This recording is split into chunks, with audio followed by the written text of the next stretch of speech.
France, the theoretical implications. Tony Cliff and Ian Birchall's France, The Struggle Goes On, produced 5 months after the events it describes, is not really an attempt to analyze the French events of May and June 1968. At this level, we shall show it epitomizes the theoretical incapacity of even the more sophisticated representatives of the contemporary Marxist left. The Cliff-Birchall text is something quite different. It is a factional document aimed primarily at influencing the discussion on the, quote, organizational question, end quote, now taking place within international socialism between Leninists and libertarian revolutionaries.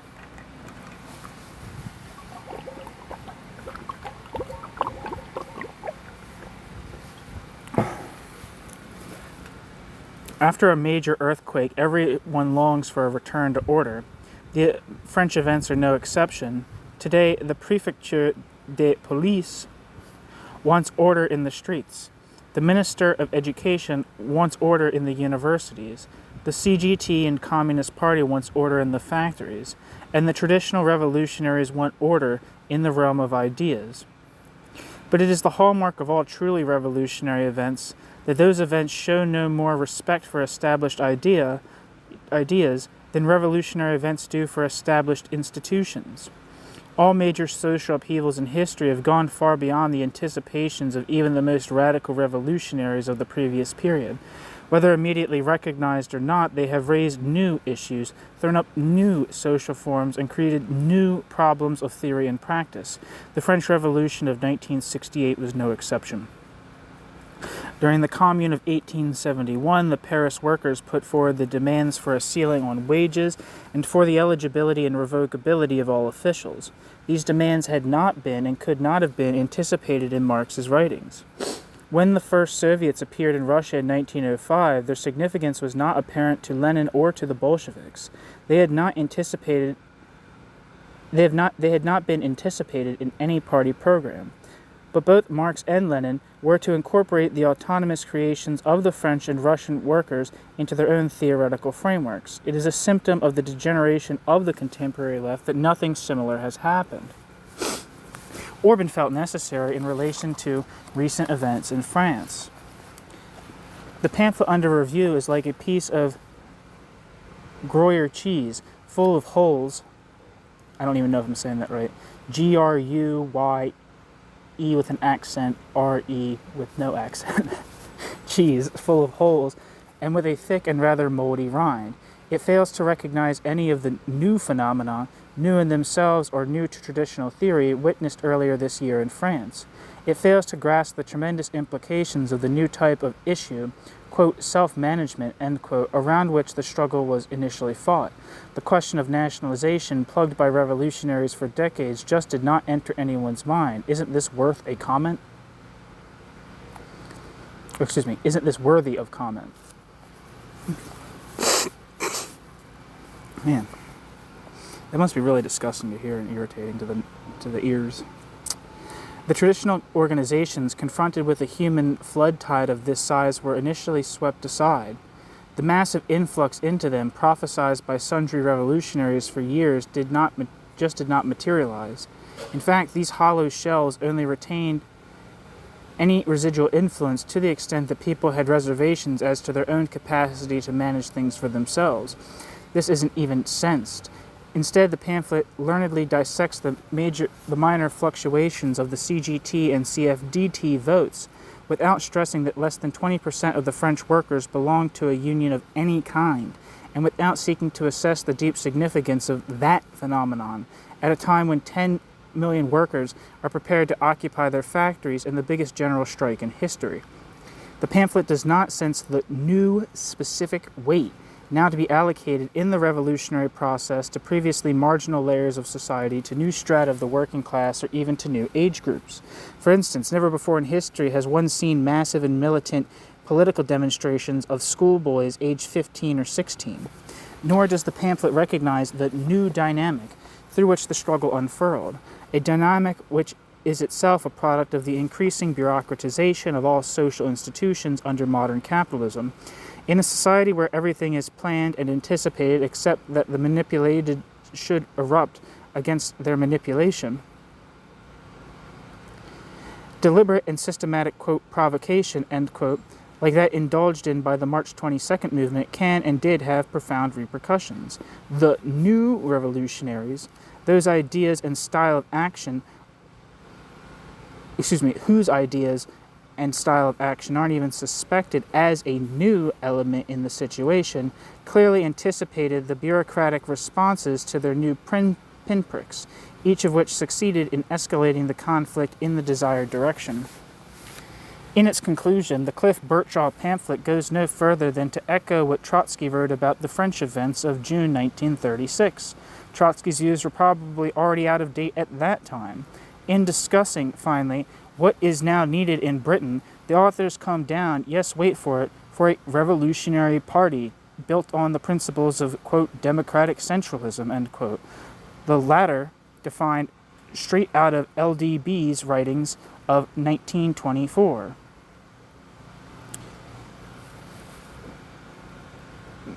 Pure parturion mont necessitu ridiculous mus.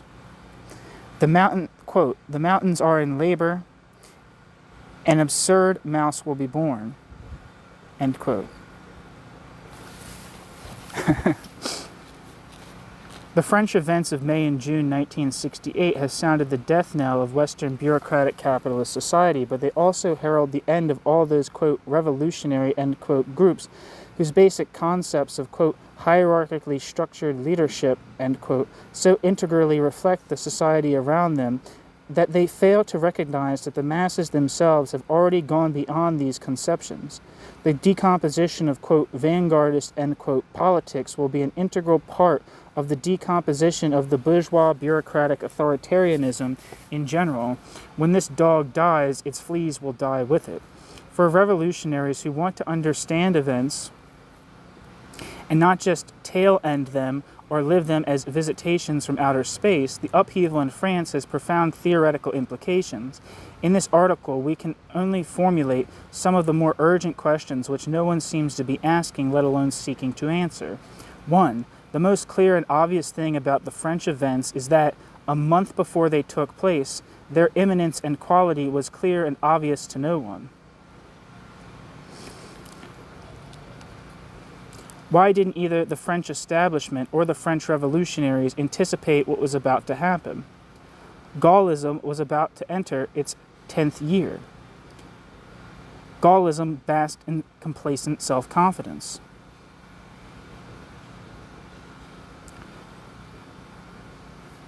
It had, quote, modernized, end quote, the French economy, extricated France from the Algerian imbroglio, broken free of the American embrace, developed a French hydrogen bomb, even cleaned up the facades of the Louvre and the Opera.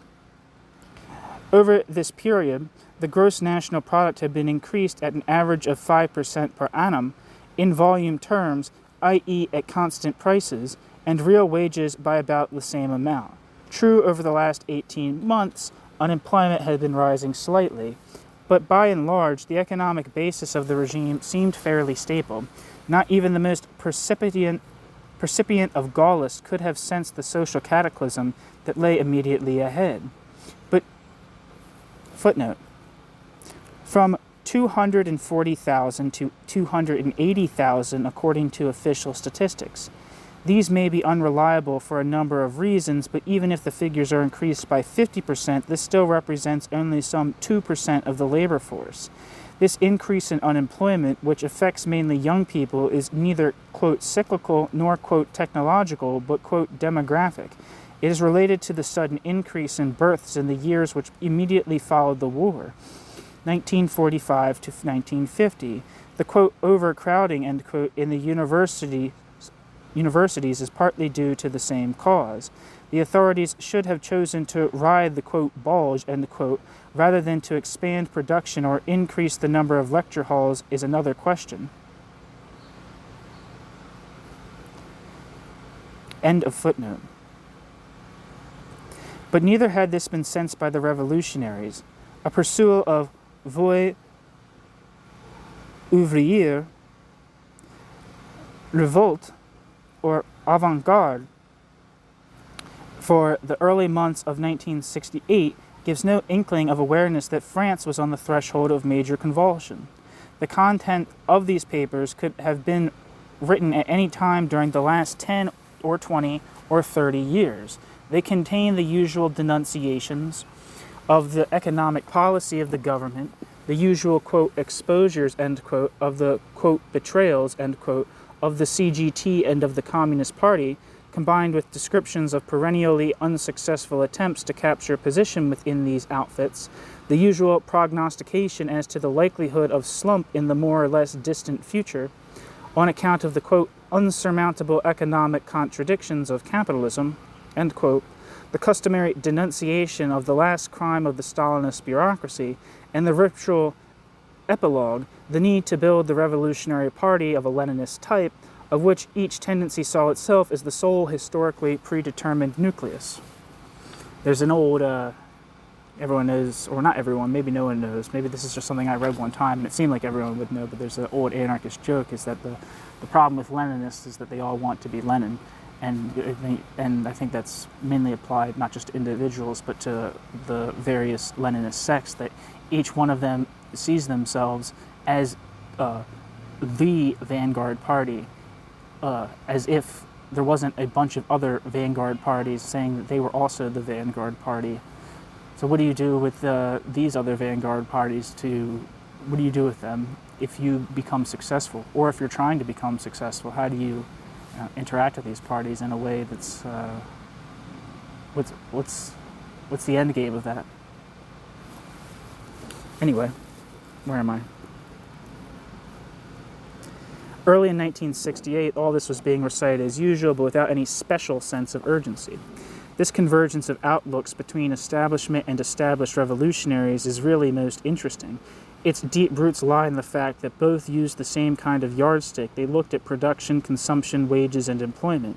They used the same kind of thermometer to assess the clinical condition of the body politic. They both looked for the same kind of symptoms of possible disease. Neither seemed aware that new diseases might develop with symptoms of an entirely new kind, or that the thermometer might not be quite the wrong kind of instrument with which to diagnose them. From opposite sides of the then largely metaphorical barricades, they shared a common outlook on life. When Marx said that the dominant ideas of each epoch were the ideas of its ruling class, little did he foresee how deeply true this statement would one day become. It is of little concern to revolutionaries that the bourgeoisie should have been incapable of foreseeing the crisis towards which it was heading. What should concern them, however, are the shortcomings of their own philosophy, which with its bold claim to be the means, quote, not only for interpreting the world, but of changing the world, end quote. We don't want to be misunderstood. Our critique is not that traditional theory failed to predict the precise moment when the upheaval would take place. It's not a question of faulty revolutionary chronometry. Only the crudest determinists have ever attempted to use Marxism in this way. It is a question of whether established Marxist categories can now provide even an elementary insight into the kind of upheaval that is on the historical agenda. In relation to France, they clearly fail. Why? And what are the implications of this failure? What would aircraft pilots say of a brand of radar that didn't even suspect in the immediate vicinity the presence of a mountain 20,000 feet high?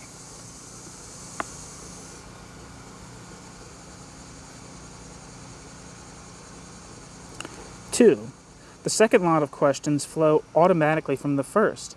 Are the traditional criteria, level of employment, level of consumption, etc., still adequate in assessing the social tensions within a group, within a given society, and hence the proximity or otherwise of a revolutionary upheaval?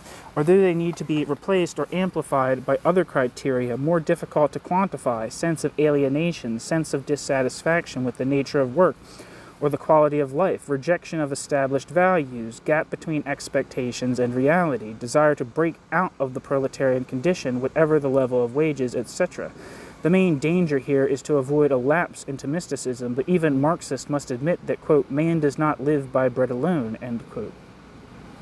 Both bourgeois and revolutionary historians have until now seen the preconditions of social revolution in mainly economic terms. Men have revolted because the social system has been incapable of providing them with the basic economic necessities of life. Past revolutionary upheavals have tended to occur in conditions of economic duress or in the wake of wars or both. Paris, 1871, Russia, 1905 and 1917, Germany, 1918, Hungary, 1919, the British General Strike, 1926, the Belgian General Strike, 1961. This has never been a thoroughly satisfactory explanation of revolutionary upheavals. Spain, 1936, and Hungary, 1956, have always been notoriously difficult to interpret on this basis. We believe this kind of interpretation is likely to be less and less satisfactory in the future. The French thunderbolt fell out of a fairly clear economic sky. The students whose struggle played so important a role were not starving. Over 90% of them were of bourgeois or petty bourgeois origin. The workers at Sud Aviation and Renault, who initiated the factory occupations, were among the best paid in the country. The, quote, traditional, end quote, criteria did not help one understand the real nature of such events. I'm going to hold the phone a little closer to my face because now they're using some new apparatus that's very loud, but hopefully it doesn't bother you too much or destroy the recording. We don't know that those who are unable to develop a new idea of their own will now devote their energy and time to skillful use of the, quote, retrospectoscope, end quote. They will belatedly discern in the pattern of industrial struggle in France during the early months of 1968 the obvious harbingers of what in fact followed. The pamphlet under review does this at some length. The endeavor is rather pointless, however. The man-hours lost through the strikes during 1967 or during the first 3 months of 1968 have certainly been exceeded on many occasions during other arbitrary 3 or 12-month periods of the Gaullist regime. The fairly recent police violence against workers at Rodiaceta, Lyon, or Caen, or Redon, had its bloody antecedents during the Great Miners' Strike of 1949 in the Charonne Massacre of 1962. The level of unemployment may have risen from 1.5% to 2% of the labor force during the last few months, but this in itself hardly represents the transgression of some critical point below which nothing happens, and above which everything suddenly becomes possible. Unemployment levels, incidentally, have been consistently higher in Britain. One has to look elsewhere for the beginnings of an interpretation. The, quote, old mole of history, end quote, had been burrowing deep. The bureaucratic society had generated new tensions of the bureaucratic society's own. Some of these tensions are clearly anticipated in Cardon's Modern Capitalism and Revolution. Footnote: this book is essential for understanding our epoch. The gulf between expectations and reality have been steadily widening, and this not only in relation to consumption. So the gulf between the order givers and order takers at all levels of society. Attitudes have been changing, even attitudes to the presence of 400,000 unemployed. Traditional values had been disintegrating. Whole new layers of society had been proletarianized, not according to the Marxist model of absolute or relative pauperization, but in the sense of a profound transformation of the nature of their world. The increasing bureaucratization of society at all levels had not only rendered the traditional organization meaningless for hundreds of thousands of young people, but had also ensured that those in authority were less and less capable of understanding and controlling a reality whose real nature constantly eluded them. It is on the basis of considerations such as these, however tenuous and inadequately defined at the moment, that one should attempt a reconstruction of revolutionary theory. Ideas cannot remain static while reality changes, nor can a new reality be grasped without a revolution in ideas. Religion may reflect a neurotic insecurity when confronted with the unknown. It is a form of false consciousness. Traditional theory is now in danger of playing exactly the same role. But there is nothing as painful as a new idea. Some will deny the need for any kind of theoretical framework, or at most will cling to a few primitive slogans: state bad, self-activity good. Others will prefer to hang on to a schema which they sense to be inadequate rather than embark on the difficult yet imperative task now confronting serious revolutionaries, that of the collective elaboration of a new revolutionary theory. 3. Why did the revolutionary upheaval start among the students? Why did the students struggle with such militancy and courage? Was the students' revolt just a, quote, spark or, quote, fuse, which, quote, detonated, end quote, the working class, or has it a deeper significance at its own level? Two attitudes seem to be emerging on this subject. Both are inadequate. One attitude, epitomized in The Black Dwarf, and also put forward in some of the writings of the German SDS, sees the students as the, quote, new revolutionary vanguard, end quote. It assigns to them the role assigned to the proletariat in classical revolutionary theory. It more or less explicitly puts forward the view that the working class is becoming or had become integrated into the, quote, affluent society, end quote, and that it has lost all revolutionary potential. Cliff and Burchill correctly take Wright Mills and Marcuse to task for, quote, denying the revolutionary potentiality of the working class, end quote, and for, quote, describing students and intellectuals as the main vehicle for revolutionary action now and in the future, end quote. But it is interesting, although hardly surprising, that Cliff and Burchill failed to identify the real fount of this pernicious doctrine. In 1901, Kautsky, in his draft program for the Austrian Social Democratic Party, wrote that it was, quote, absolutely untrue, end quote, that socialist consciousness was a, quote, necessary and direct result of the proletarian class struggle, end quote.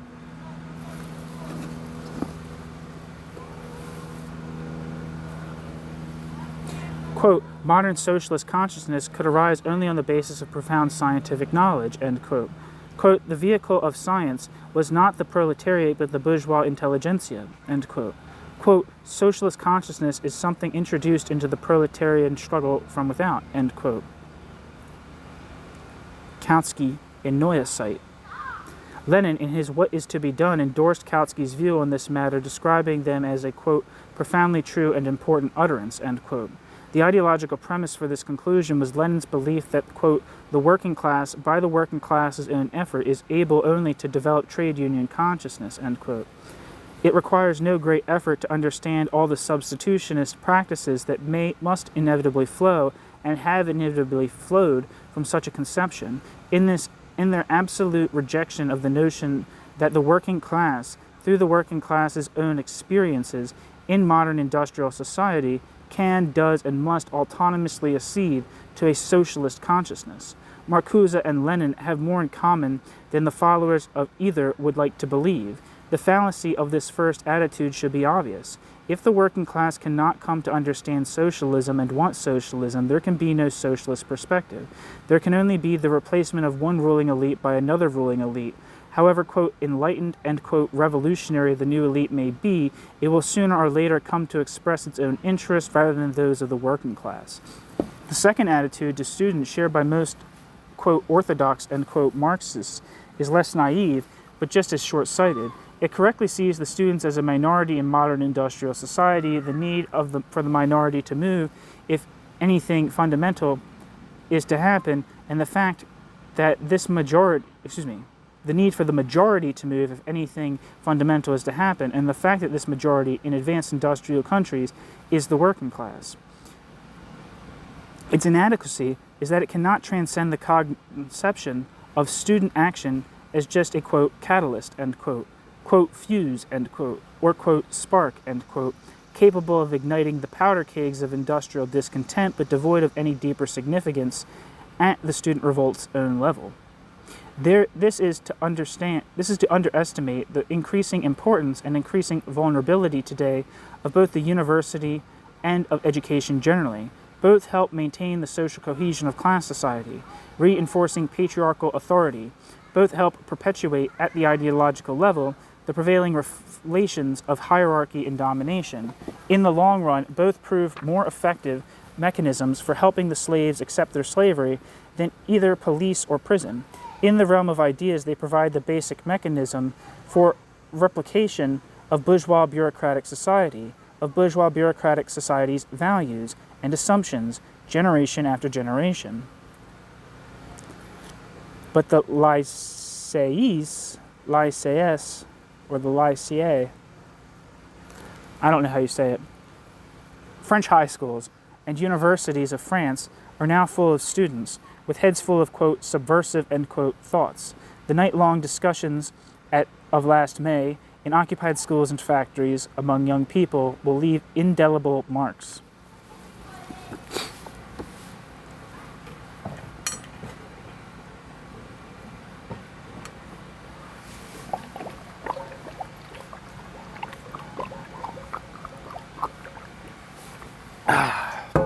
Excuse me. The university churns out the technologists, sociologists, industrial psychologists, computer programmers, managers, time and demotion experts, in short, the whole administrative personnel of the modern industrial machine. In France, substantial numbers of students began to fuse the future role assigned to them as, quote, watchdogs of capital. In France, substantial numbers of students began to refuse the future role assigned to those students as, quote, watchdogs of capital, end quote. If this mood lasts, and particularly if this mood spreads beyond the faculties of sociology, philosophy, or psychology, the effects could be profound. In May, even such traditional disciplines as medicine and law were not immune from the general ferment. Closing particular faculties, or even whole universities, would be a double-edged weapon for the authorities, an open admission of failure, a permanent mutilation of the liberal image that the authorities have been at such pains to protect. Workers on strike can stop assembly lines, but a deep implantation of, quote, subversives, end quote, in universities could disrupt the mass production of conformist cadres and prove an additional spoke in the wheel of bourgeois society. The establishment can tolerate students demanding bigger credits for higher education. It cannot tolerate demands for that the universities, quote, be converted into red bases, end quote, or that the universities, quote, provide facilities for continuous political forums open to all, end quote, etc. Revolutionaries in France now see the universities as permanent foci of contestation of bourgeois ideology, permanent running sores on the body of bourgeois society. The current backwardness of the student movement in Britain makes it difficult for us soberly to conceive of this here, but the current backwardness of the student movement in Britain makes it difficult for us soberly to conceive of this here, but last year few in France would have thought it possible either. The theory of French, quote, exceptionalism, end quote, based on such undoubted realities as the rigidity of official French institutions, the widespread hatred of the flics, cops in France, and the undoubted French aptitude for critical revolutionary thought should not be taken too far. These aspects of what the students did in May 1968 differ from what, quote, intellectuals, end quote, have done in previous revolutions, 1871, 1917, or even in Hungary in 1956. Then, they helped articulate popular demands. Now, by making radical demands of their own, demands which cannot be encompassed by the system, they are opening a second front in the onslaught against bourgeois society. Fully aware of the dangers of being trapped in a, quote, ghetto, end quote, of university politics, the modern French revolutionaries also reject the false alternative of struggling for purely student demands or total and exclusive immersion in the working class fight. This new type of consciousness isn't even hinted at in the Cliff Birchall pamphlet. Oh yeah, I guess I should say that Cliff and Birchall are Socialist Workers' Party of Great Britain members, or United Kingdom, who, never mind, I don't have anything further to say. The totality of the student rejection of bourgeois society explains the totality of their dedication to the revolutionary cause and the totality of their involvement in the struggle on the streets. It was not the product of economic misery. It reflected something more fundamental. The students were being denied the right to be themselves and had become aware of the fact. They were not risking loss of sight and limb amid the gas grenades and batons of the CRS for a 3% annual increase in the size of the educational budget. They were fighting for the right to reappropriate what bourgeois society was taking from them. When this dormant consciousness is aroused in other layers of the population, the effect will be irresistible. This is the real lesson and hope of the French events of May 1968.